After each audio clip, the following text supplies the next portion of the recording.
Fran Brown said that Trebor Pena isn't worth $2 million, but Penn State and James Franklin think otherwise.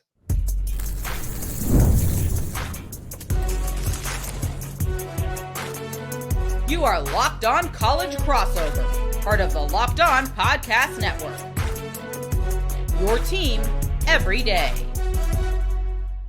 You are locked on to Penn State and Syracuse football in today's crossover episode. My name is Zach Seyko, and I'm the host of Locked On Nittany Lions. He is Jackson Holzer, the host of Locked On Syracuse, and we're breaking down this move with Trevor Pena. We should have caught up sooner, but now that it's officially happened here and the domino effect, where does Syracuse stand? Where does Penn State stand? We're going to debate, is he worth that $2 million in NIL? Because Fran Brown doesn't think so, but Penn State does.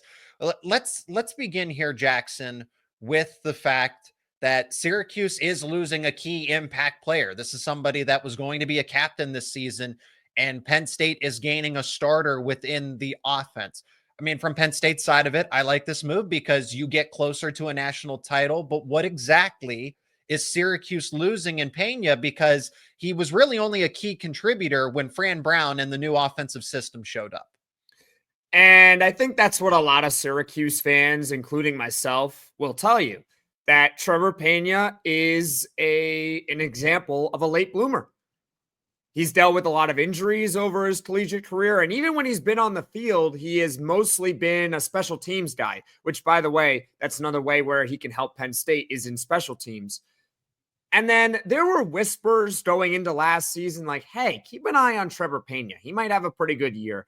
And I was one of those guys who was like, he's been in college for a while. He hasn't really done anything. Why should I pay attention? Like, I'll believe it when I see it. And lo and behold, it was right off the bat. He has this awesome game in week 1 against Ohio, not Ohio State, just regular Ohio. But even then, I believed it right away. As soon as I saw him, his route running, he looked like a brand new wide receiver in that opening game. And lo and behold, he parlays that into 80 catches, 900 yards, second team all ACC. So even though he is a late bloomer and he didn't really thrive until he got into this offense, I still think this is a big loss for Syracuse football, because second team all ACC players, they don't grow on trees, do they? Like, can you just find them wherever? I mean, maybe they are so great at their scouting, and I would love for that to be true. But hey, we would have loved, I think, if Trevor Pena and Syracuse were able to work it out. It's just unfortunate that there was some sort of stalemate with the money, and now I think Penn State is getting a really good player. Pena is going to be a starter. I can't sit here, and I've gone on the record and said this tons of times, Jackson. You and I actually agree on this. I don't think that Pena is a superstar. I think he is a serviceable starter and helps this offense get better. Both of those things can be true, because I do think that there's a misconception out there that you're going to get the same kind of production. Oh, he'll show up at Penn State. Penn State's a better offense. Drew Allar, so they should be able to replicate 80 catches, almost 1,000 yards. People have been asking me, Is he going to get 1,000 yards at Penn State? I think it's realistic to think that he'll get half of that. He'll get about 50 catches, 500 yards, and maybe 5 touchdowns. And I think that's honestly the peak almost, if everybody stays healthy. If he has to become more of a because he's not a focal point in this Penn State offense. He has to share reps and targets with Kyron Hudson from USC, Devontae Ross from Troy, in addition to a ground game that ran the football over 600 times last season, with those 2 NFL caliber running backs back in the fold, and Nicholas Singleton and Katron Allen. Oh, and they can catch passes too. Now, Tyler Warren's not in the offense anymore, and he took up 85% of the passing offense there. But it's the fact that Penn State's going to be so balanced across the board with where the football goes through the aerial attack that I just don't want people to get disappointed when Pena is in reality the third passing option after Kyron Hudson and Devontae Ross, and probably Luke Reynolds, the up-and-coming 5-star tight end who's taking over for Tyler Warren. If you are a Penn State fan who looks at Pena's numbers and says, oh, That's what he's going to do for us. He's going to get 80 catches and 900 yards. I mean, sign me up for that, right? That's awesome. You will be disappointed. And that is not me saying that Trevor Pena is a bad player or that last year was an outlier or something like that. Mm-hmm. It's more of me saying, look at the situations. Trevor Pena last year was in a pass-happy offense. If you're a Penn State fan and you didn't watch a lot of Syracuse last year, I'll fill you in on Syracuse football, okay? They had Kyle McCord, who threw the ball over 590 times. 590. That's the inverse of Penn State. They threw the ball more than anyone in the country last year. And they were quite good at it too, by the way. They were very good at throwing the football. And so that's part of the reason why Trevor Pena's numbers look the way they look, because they threw the ball darn near 50 times a game. And at Penn State, they're not going to throw it 50 times a game. They're going to throw it half that. Like they're going to throw it 20, even though they have Drew Allar. Mm-hmm.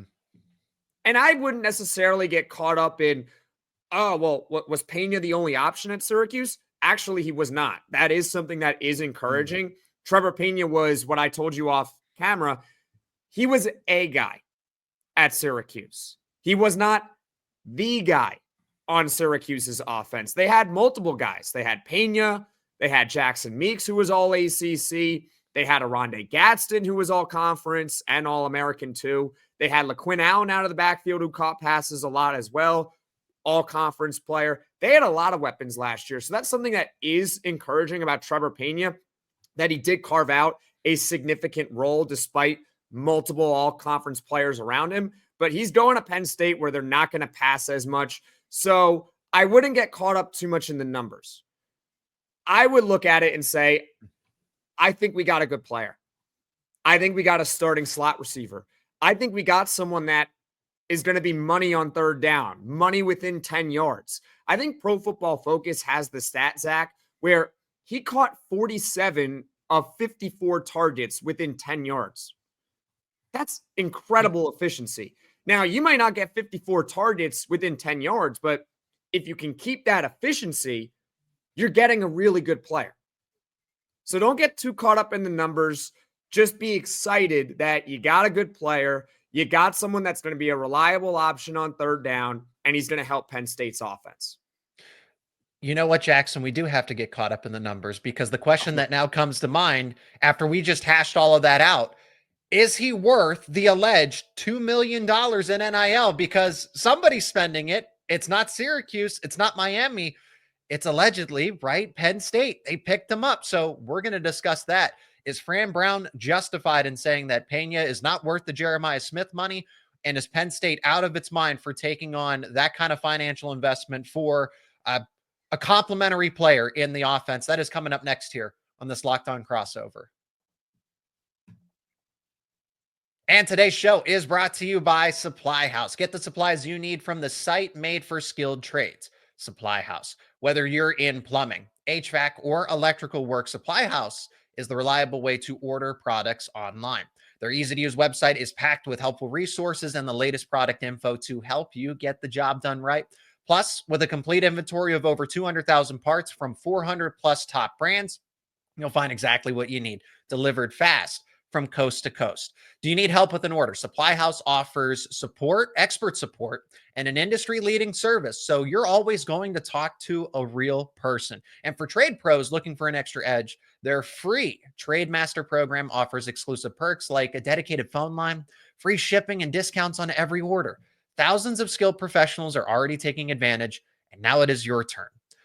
Join the Trade Master program today at supplyhouse.com/TM and start ordering plumbing, HVAC, and electrical supplies with just a few clicks. Plus, use promo code SH5. That's the letters SH and the number 5 for 5% off your first order over at supplyhouse.com. Still later on in this crossover episode, we're going to talk about where Penn State and Syracuse are respectively. Like I said, this gets them closer to a national title. And with what Fran Brown said, I do find it a little contradictory since there are linked to Jonte Cook at this point in time. So what's the holdup? We'll talk about that in the final segment. Back to Pena and his actual net worth, if you will. Look, college football is the wild, wild west. When we actually talk about it, Jackson, I don't think the $2 million in NIL is justified, but the market is the market.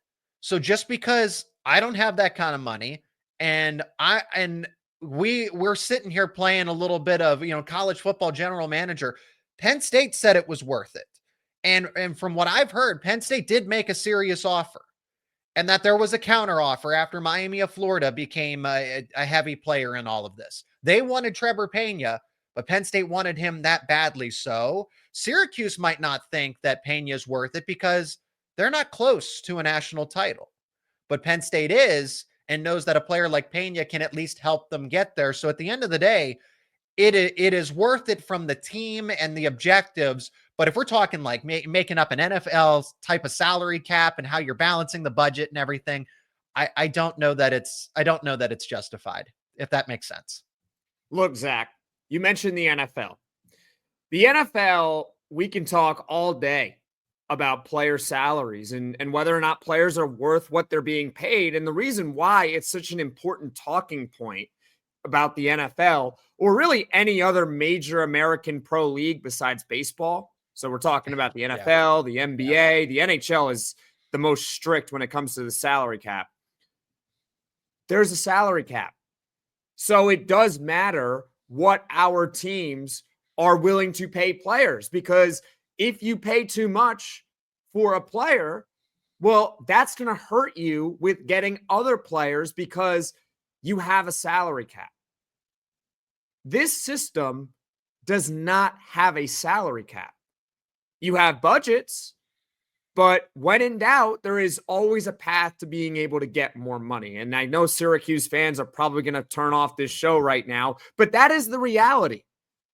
There's no salary cap here. So, look, is Trevor Pena worth $2 million if Jeremiah Smith is getting $2 million? And he's not getting, let's just do some basic math. Yep. He might, in terms of Ohio State NIL, that might be a give or take rough estimate, but you don't even know how much Jeremiah Smith is making in money. It is making in terms of money hand over fist right now at Ohio State. Right. But let's say hypothetically, what Fran Brown said, Jeremiah Smith getting $2 million over at Ohio State. Let's say that's true, right? I'm going to let people in on a little secret. If Jeremiah Smith is only getting paid $2 million in NIL, then nobody else in the country is worth $2 million. Yeah. That guy might be the best player in college football. That guy, I don't care what quarterback you have. If you have that guy on your team, he's probably more valuable than any quarterback. He's more valuable probably than Drew Allar. And Penn State fans are probably going to turn off the channel now, but I'm probably right on this. Jeremiah Smith is a monster. So if he's getting paid $2 million and that's it, nobody's worth it. I don't care what star player you have. They're not worth $2 million. The reality is the market has spoken. Multiple teams were willing to give Trebor Pena serious offers. He helps your team get better. So instead of getting caught up in, is he worth the money? Is he not worth the money? Just enjoy the player and hope that he does well with your team, because at the end of the day, Zach, there is no salary cap. So who cares if he's worth the money or not? There's no cap. No cap. And the other thing that I want to point out about it is that it alienates a locker room to an extent. It maybe. I think it definitely does from Penn State's point of view. That was my concern. Maybe it doesn't. I imagine that James Franklin said, hey, do we want to bring this guy in? He probably talked to the team and said, this is going to help us get closer. And he's been very vocal about getting a linebacker as well. So there's two parts to this. One is that, yes, it can. If you're a wide receiver at Penn State, and let's just, speak in hypotheticals, that you're Devontae Ross or Kyron Hudson, and you're getting what, 400, 500K in NIL. I'm not saying that. Do not quote me that I'm not going on the record. I'm just wide receiver A gets 500K, wide receiver B gets 500K as well. And they were also transfer portal additions. But Trevor Pena comes in and he's making close to $2 million allegedly. that's going to at least cause some drama. Now it's Penn State's responsibility on how they manage that. The other point I want to bring up is that the market is inflated. So Pena, if he's working with an agency, somebody's smart in this instance, because Pena and his team knew that his market value was increased here because of the revenue sharing. Now schools can use their money out of their budget to pay athletes. So this is just from a year ago, what a wide receiver, any player was probably half. I think Trevor Pena's NIL value coming off of this season, but you're going into last year's NIL regulations, is probably give or take that 400, 500K. But it's doubled, tripled, essentially, maybe honestly, quadrupled in Pena's case because of that revenue sharing. Well, the market just keeps going up on players, and I don't think it's really going to stop. Because more money is available. There's more money available, and the system is not going away. So, and again, I'm going to just keep on repeating myself here, but there is no salary cap with NIL. So you could just keep raising money here. You can just keep going because there actually will never be a salary cap against NIL, because that goes against every single law. How can they do that? They're trying to do that. How can they do that? You actually really can't, because Zach, the example that I can give you is like, all right, Zach, I'm the head of a cereal brand here, and I want to put your face on the cover of a cereal box.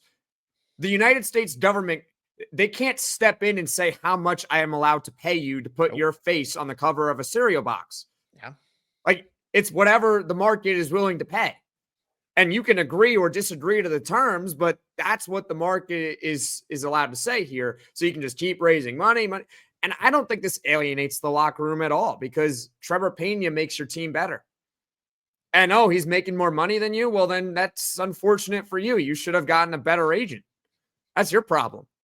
Like, why is it Trebor Pena's problem that the team was willing to pay him this amount? You can't negotiate. Negotiate a better deal next time. I don't know what to tell you. If you're only getting $500K, but you think you're better than Trebor Pena, well, there's a transfer portal next year. You can go float yourself out there and see what the market is willing to pay you then. I don't see how this could alienate the locker room. He helps your team get better. And in the end of the day, if you win the national championship or come close again, then it's worth it, right? When you mentioned national championship, that's a perfect segue into our final segment, where Penn State stands, where Syracuse stands, because I do find it very interesting after what Fran Brown had said that they are targeting another top tier wide receiver that's available in the transfer portal in Jonte Cook. And what's the holdup? Is Syracuse even going to get him? How likely is it that Penn State wins a national title? Should they be the preseason number one? Jackson and I are going to debate all of that coming up next here on this Locked On Crossover.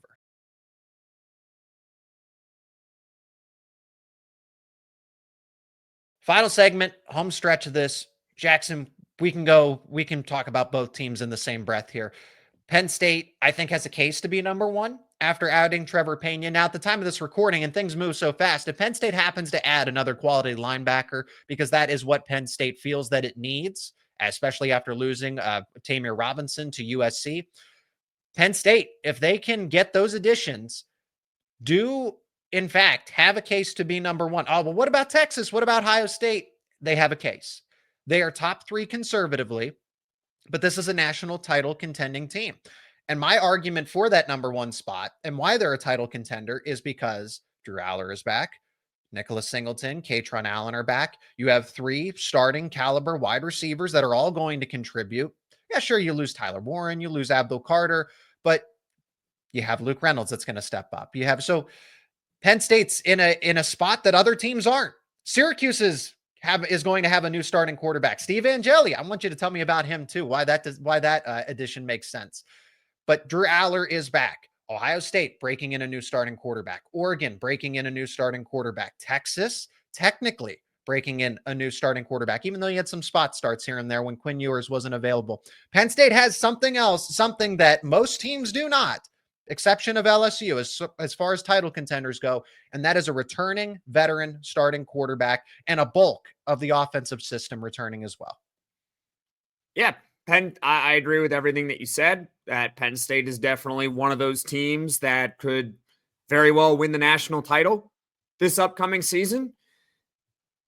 I didn't think they were going to win the national title last year, and I don't know when the last time I really felt that they had national title expectations. I think this is one of those years where they could really do it. Now, yes, you mentioned all the continuity. I think that's the best way to put it with Penn State, is that they have a lot of returning production coming back. That being said, Ohio State, new quarterback, Oregon, new quarterback. Well, if those guys fit in fine, then you know that they're going to be top teams no matter what. You know that Arch Manning's probably going to be pretty good over at Texas. And I know Giants fans are already thinking about tanking for the #1 pick to go get him, right? After they just took a quarterback. Trust me, they might do it anyway, okay? Why not? Just for fun. Why not? I mean, you just keep taking a quarterback, right? You know that the usual suspects in college football are going to be the usual suspects. And I expect that Penn State is going to be among the teams that could win the national title in this upcoming season. Syracuse, on the other hand, I mean, we still got a while to go. I like the direction that they are in, but I think anyone sitting here saying, they might be a national title contender this year. No, they're not yet. Fran Brown, he's got them in the right direction. Maybe in a few years, maybe you got to really start stacking recruiting classes over and over and over again if you're going to build a program like Syracuse all the way up to that national title status. That being said, I do like some of the additions that they have made. You mentioned Steve Angeli, the quarterback from Notre Dame. I'm not sure he's going to be the starter, because they also got Ricky Collins from LSU, and they're both very similar in terms of their career arcs. They're both former top high school guys, went to big programs, Steve Angeli, Notre Dame, Ricky Collins, LSU. Both couldn't really get on the field because, well, those programs have big-time quarterbacks as well. I mean, we could talk about LSU briefly here. You've ever heard of Jaden Daniels? I think so. Yeah. So. He was in that championship game too, right? As a rookie. Championship game. He may or may not have won, that award that's given to the best player in college football on an annual basis a couple of years ago. Yeah. So he was behind him. And then I don't know if you ever heard of Garrett Nussmeier, but he's pretty good. And he's coming back for LSU for another year. So yeah, Ricky Collins was never going to see the field over at LSU. It just happens. I mean, it's like Joe Burrow never saw the field at Ohio State for a reason. They just have guys, right? And then you got Steve Angeli in a similar boat. They're going to be in a quarterback battle. So we'll see what happens there, but I like those additions that they have made at quarterback. Hopefully they can replace Kyle McCord. And you mentioned Jonte Cook earlier. He was predicted to go to Syracuse on Sunday. At the time of this recording, which is Thursday morning, nothing has happened yet, but I'm still optimistic that that move will come to fruition. Is Syracuse better than what it was a season ago? That's because you want to incrementally get better. Do they finish better than at this point? And things can change through camp and everything, but right now with what they have, what they're projected to have, are they better than last season? Because I say that about Penn State. I think they are better than what they had last season. Syracuse fans who are still watching or listening are going to be upset, but no, they're not. Oh, they're not better. And that's not necessarily the worst thing to admit, because they were really good last year.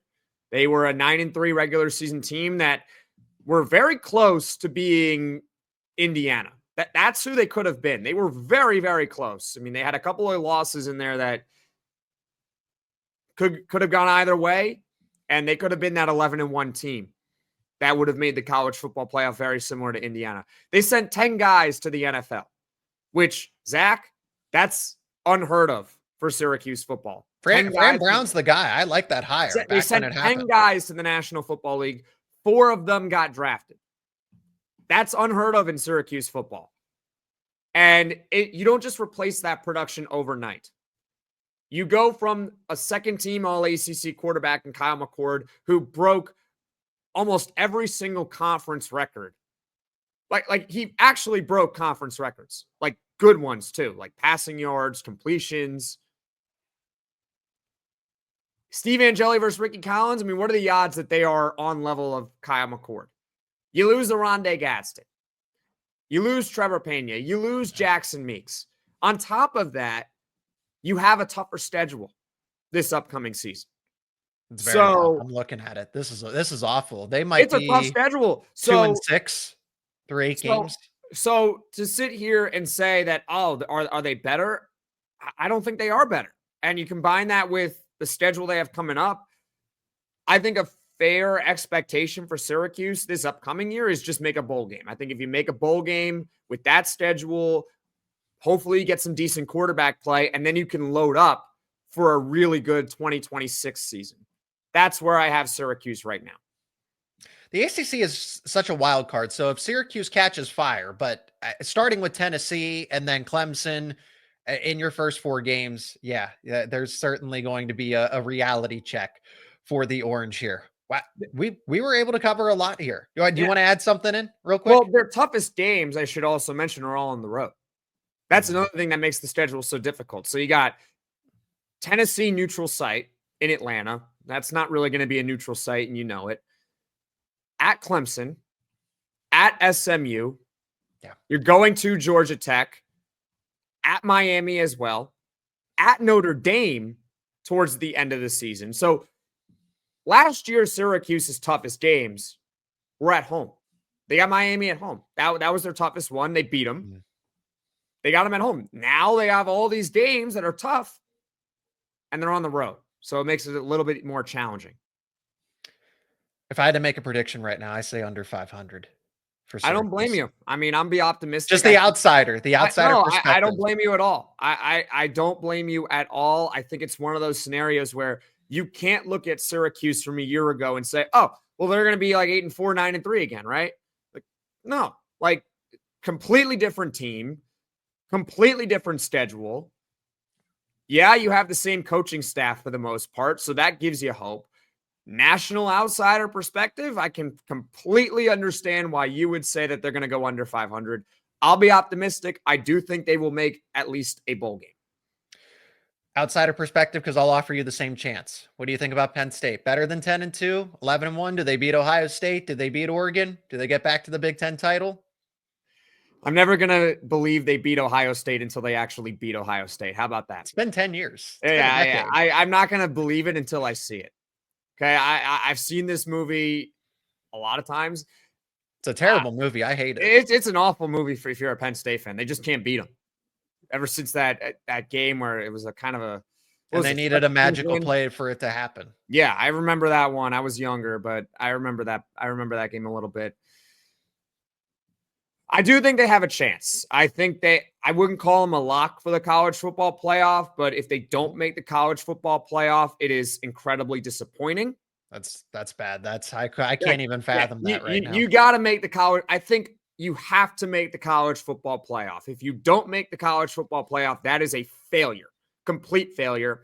And then from then on, you really have to see how the season goes before you can really make a prediction like, oh, so are they really going to be one of those teams in the college football playoff that has a chance to win the national title? Or are they just there because there are now 12 spots? Which one is it? So we'll find out, but I have them at minimum in the college football playoff. And like I said earlier, outsider perspective, I do think that they are one of those teams in that early circle where you could see them winning the national title. They should be favored against Oregon. They're closer to Ohio State than they were the past few years. So let people decide from there. That means 11-1 to me. And that gets you into the playoffs. So 10-2 probably gets them in as well. We'll see, right? Because there's going to be a lot of good 10-2 teams at the end of the day. And that's going to do it for us here on this Locked On crossover featuring Locked On Nittany Lions and Locked On Syracuse. If you are new to either of our shows, make sure you subscribe to them respectively on YouTube and wherever you get your podcasts. Also, check out The Portal with host Brian Smith. He's got the latest rumors, portal entries, and signings. The Portal is entirely devoted to high school recruiting and the transfer portal. Be the most informed fan out there with rapid changes in the college football landscape. You can find The Portal on YouTube and wherever you get your podcasts. Jackson, thanks so much for the time. I'm glad we could chop it up today in this crossover. Thank you, Zach. It was awesome.